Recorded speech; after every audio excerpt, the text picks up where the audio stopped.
پیارے بچوں، کیا آپ مجھے بتا سکتے ہیں کہ طبعی ماحول پاکستان کے لوگوں کے طرز زندگی پر کیسے اثر انداز ہو سکتا ہے؟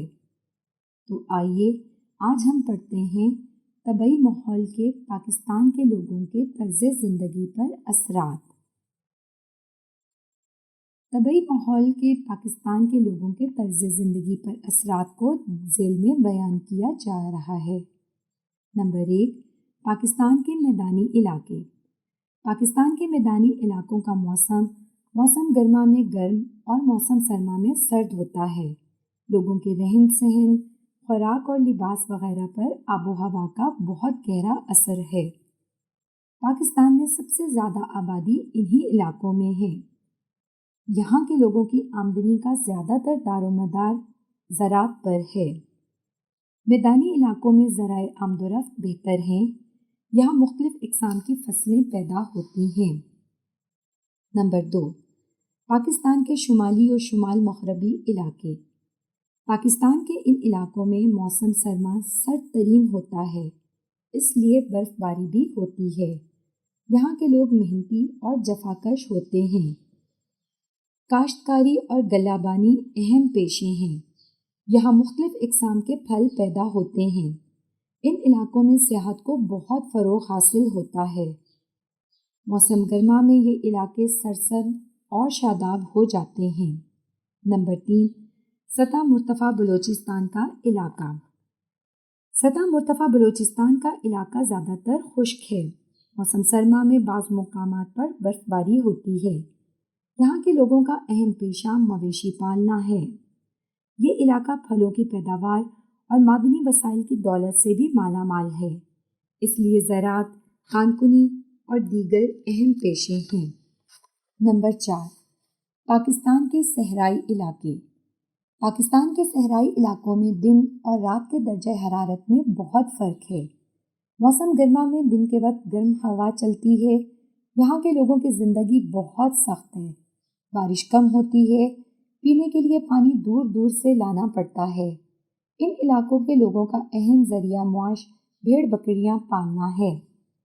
مختلف انسانی سرگرمیاں اور قدرتی ماحول۔ مختلف انسانی سرگرمیاں جنگلات کا کٹاؤ، ڈیموں کی تعمیر اور صنعت کاری وغیرہ قدرتی ماحول کو تبدیل کرتی ہیں۔ انسان کی تمام معاشرتی، معاشی اور سیاسی سرگرمیاں قدرتی ماحول پر ضرور اثر انداز ہوتی ہیں۔ انسان اپنی ضرورتوں کو پورا کرنے کے لیے ماحول کو تبدیل کر رہا ہے، جس سے ہمارے قدرتی ماحول پر منفی اثرات پڑتے ہیں۔ آئیے جانتے ہیں کہ جنگلات کے کٹاؤ اور ڈیموں کی تعمیر سے انسانی سرگرمیاں کس طرح قدرتی ماحول کو تبدیل کر رہی ہیں۔ کیا آپ کو اندازہ ہے کہ جنگلات کی کٹائی کس طرح ہمارے لیے نقصان دہ بھی ہو سکتی ہے؟ نمبر 1، جنگلات کا کٹاؤ۔ زیادہ خوراک حاصل کرنے کے لیے زیادہ سے زیادہ زمین پر کاشتکاری کی جاتی ہے۔ غذائی ضروریات کو پورا کرنے کے لیے جنگلات کو کاٹ کر اس جگہ کو زرعی زمینوں میں تبدیل کیا جاتا ہے۔ اس کے علاوہ انسان اپنی رہائشی ضروریات کو پورا کرنے اور سڑکیں بنانے کے لیے بھی جنگلات کو کاٹ دیتا ہے۔ جنگلات کے کٹاؤ سے سیلاب، زمینی کٹاؤ اور درجہ حرارت میں اضافہ ہو رہا ہے۔ اس سے قدرتی ماحول خراب ہو رہا ہے، جس کے انسانی زندگی پر گہرے ناخوشگوار اثرات مرتب ہو رہے ہیں۔ جنگلات ماحول کے توازن کو برقرار رکھتے ہیں، جانداروں کے لیے زندگی کا ذریعہ ہیں۔ جنگلات انسان کے لیے آکسیجن کی فراہمی میں مددگار ثابت ہوتے ہیں۔ یہ سیلاب اور آندھیوں سے بچاتے ہیں۔ جنگلات زمین کو سیم زدہ ہونے سے بھی بچاتے ہیں۔ جی پیارے بچوں، کیا آپ مجھے بتا سکتے ہیں کہ ڈیم کیوں ضروری ہیں؟ ڈیموں کی تعمیر۔ انسان نے پانی اور بجلی حاصل کرنے کے لیے ڈیموں کی تعمیر شروع کر رکھی ہے، جس سے ماحول پر ناخوشگوار اثرات پڑ رہے ہیں۔ دریائی مخلوق کو بھی نقصان پہنچتا ہے۔ دریاؤں میں پانی کی کمی کی وجہ سے دریاؤں کے کنارے لگے جنگلات بھی متاثر ہوتے ہیں۔ ڈیموں کی تعمیر سے وہاں کے انسان اور جانور دوسرے علاقوں کی طرف نقل مکانی پر مجبور ہو جاتے ہیں۔ نمبر 3، صنعت کاری۔ صنعت کاری معاشرے کی زرعی سے صنعتی معیشت میں معاشرتی اور معاشی تبدیلی ہے۔ اس کو صنعتی انقلاب کے نام سے جانا جاتا ہے۔ جہاں صنعت کاری اور مشینری نے کام کو آسان بنایا ہے اور پیداوار میں اضافہ کیا ہے، وہاں صنعت کاری نے نئے مسائل کو بھی جنم دیا ہے، جن میں ہوا، مٹی اور پانی کی آلودگی شامل ہیں۔ صنعتوں اور کارخانوں سے نکلنے والا دھواں اور کیمیائی مادے ماحول کو آلودہ کرتے ہیں۔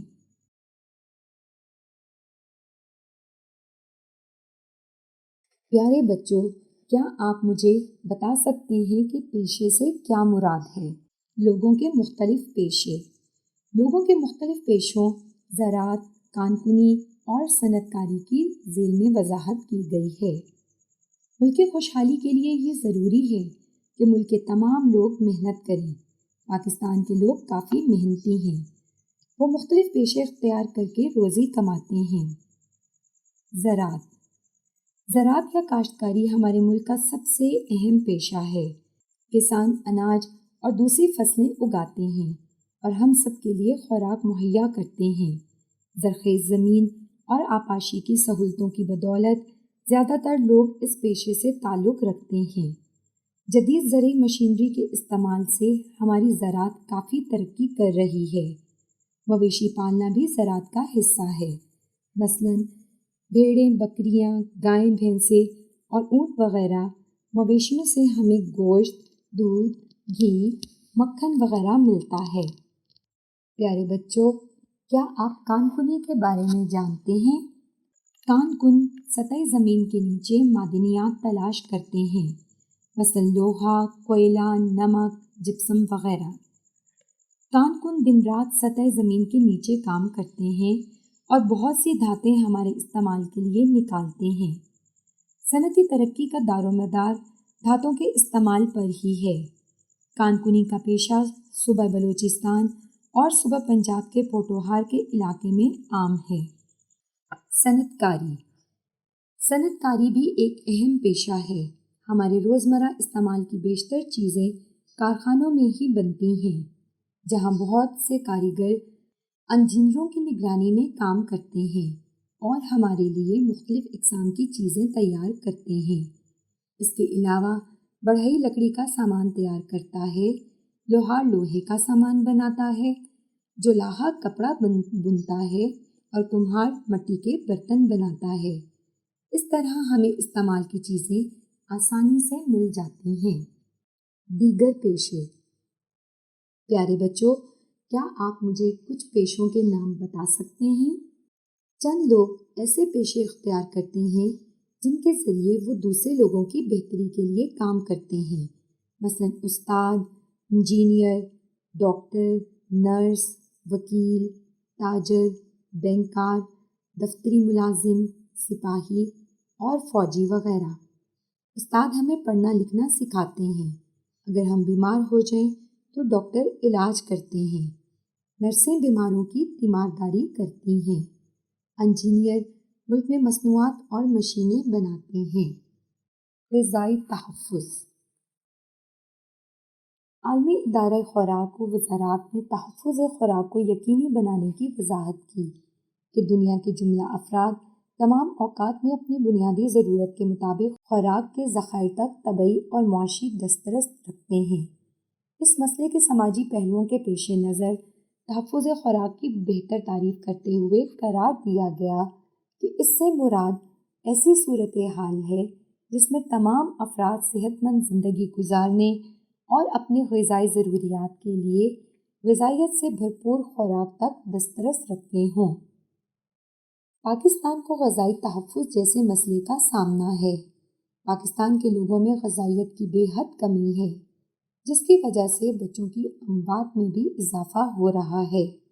پاکستان میں غربت کی سطح سے نیچے جانے والے افراد کی تعداد میں تیزی سے اضافہ ہو رہا ہے۔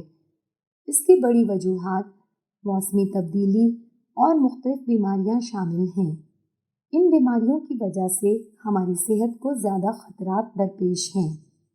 حکومت ملک سے غربت اور بھوک کے خاتمے کے لیے ہر ممکن اقدامات کر رہی ہے۔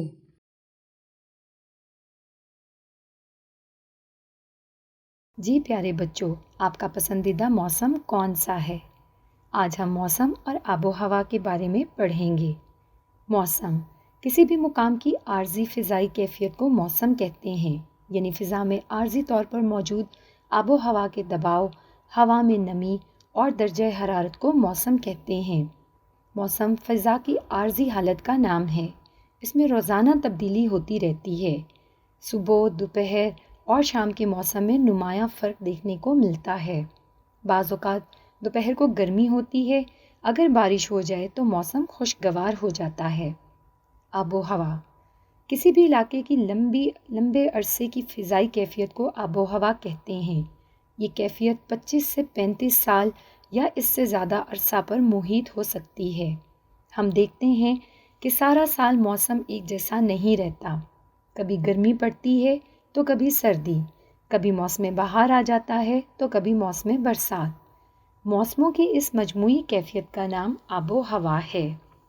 موسم اور آب و ہوا کے عناصر۔ موسم درج ذیل 5 عناصر سے مل کر بنتا ہے۔ نمبر 1 درجہ حرارت، نمبر 2 بارش، نمبر 3 ہوا کا دباؤ، نمبر 4 ہوائیں، نمبر 5 ہوا میں نمی۔ نمبر 1 درجہ حرارت۔ درجہ حرارت موسم کا سب سے بڑا عنصر ہے۔ تمام موسمی عناصر اسی کے گرد گھومتے ہیں۔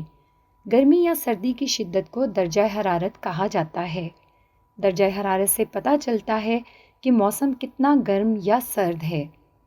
درجہ حرارت ماپنے کے لیے ایک خاص آلہ استعمال ہوتا ہے جسے تھرمامیٹر کہا جاتا ہے۔ سینٹی گریڈ، فارن ہائٹ اور کیلوین درجہ حرارت کو ماپنے کی اکائیاں ہیں۔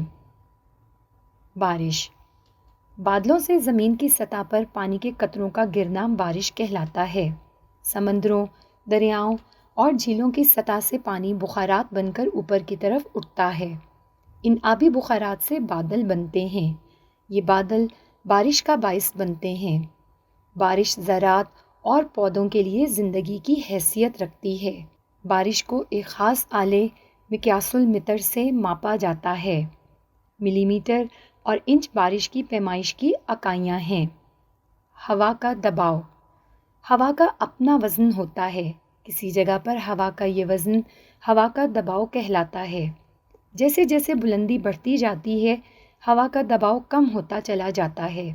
ہوا کا دباؤ ماپنے کے لیے ایک آلہ مقیاس الباد استعمال ہوتا ہے۔ ملی بار ہوا کے دباؤ کو ماپنے کی اکائی ہے۔ ہوائیں ہوا کے کسی خاص سمت اور رفتار سے چلنے کے عمل کو ہوائیں کہتے ہیں۔ ہوائیں زیادہ دباؤ والے علاقے سے کم دباؤ والے علاقے کی جانب چلتی ہیں۔ ہوا کی سمت کا اندازہ باد نما سے لگایا جاتا ہے۔ ہوا کی رفتار ناپنے کا آلہ باد پیما کہلاتا ہے۔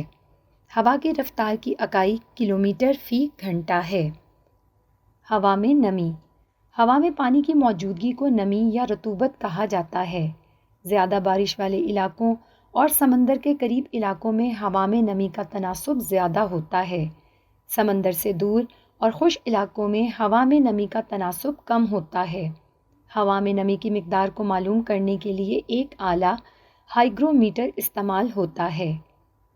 پیارے بچوں، کیا آپ مجھے بتا سکتے ہیں کہ آب و ہوا پر کون کون سے عوامل اثر انداز ہوتے ہیں؟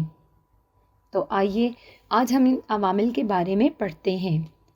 سمندر سے فاصلہ، سمندر سے بلندی، خط استوا سے فاصلہ، پہاڑوں کا رخ اور ہواؤں کا رخ وغیرہ آب و ہوا پر اثر انداز ہونے والے اہم عوامل ہیں۔ آئیے ان عوامل کے بارے میں ذیل میں پڑھتے ہیں۔ نمبر 1 سمندر سے فاصلہ۔ سمندر سے دور ہونے کی وجہ سے بعض علاقوں کا درجہ حرارت زیادہ ہوتا ہے اور بارش کم ہوتی ہے۔ اسی طرح پاکستان میں کراچی کا موسم سارا سال معتدل رہتا ہے، جبکہ جنوبی پنجاب اور سندھ کے شمالی میدانوں میں خوب گرمی پڑتی ہے۔ سمندر کے قریب علاقوں کی آب و ہوا معتدل ہوتی ہے۔ نمبر 2 سمندر سے بلندی۔ پاکستان کے میدانی علاقوں میں موسم گرما میں خوب گرمی پڑتی ہے، جبکہ شمال میں واقع پہاڑی علاقوں میں بلندی کی وجہ سے موسم ٹھنڈا ہوتا ہے اور بلند پہاڑی چوٹیاں سارا سال برف سے ڈھکی رہتی ہیں۔ مثلاً مری وغیرہ میں سردی زیادہ ہوتی ہے۔ نمبر 3، خط استوا سے فاصلہ۔ جنوبی ایشیا کے ممالک جنوب میں خط استوا سے تقریباً 35 ڈگری شمالی عرض بل تک پھیلے ہوئے ہیں، اس لیے ان کے جنوبی حصوں میں موسم زیادہ تر گرم رہتا ہے، جبکہ شمال کی طرف فاصلہ بڑھنے سے درجہ حرارت میں کمی واقع ہو جاتی ہے۔ خط استوا پر سارا سال موسم گرم رہتا ہے۔ خط استوا سے دور درجہ حرارت میں کمی ہوتی جاتی ہے۔ نمبر 4، پہاڑوں کا رخ۔ ہوا کے پہاڑی ڈھلانوں پر زیادہ بارش ہوتی ہے، جبکہ پہاڑ کی دوسری طرف بارش کم ہوتی ہے۔ سورج کے رخ پہاڑی ڈھلوانوں والے علاقوں میں زیادہ گرمی ہوتی ہے، جبکہ دوسری طرف گرمی کم ہوتی ہے۔ نمبر 5، ہواؤں کا رخ۔ سرد علاقوں سے آنے والی ہوائیں درجہ حرارت کم کر دیتی ہیں اور گرم علاقوں سے آنے والی ہوائیں درجہ حرارت بڑھا دیتی ہیں۔ اسی طرح سمندر سے آنے والی ہوائیں نمی سے پر ہوتی ہیں اور بارش کا باعث بنتی ہیں، جس کے باعث موسم سرد رہتا ہے۔ خشکی سے آنے والی ہوائیں نمی کے بغیر ہونے کے باعث بارش نہیں برساتیں، جس کے باعث موسم گرم رہتا ہے۔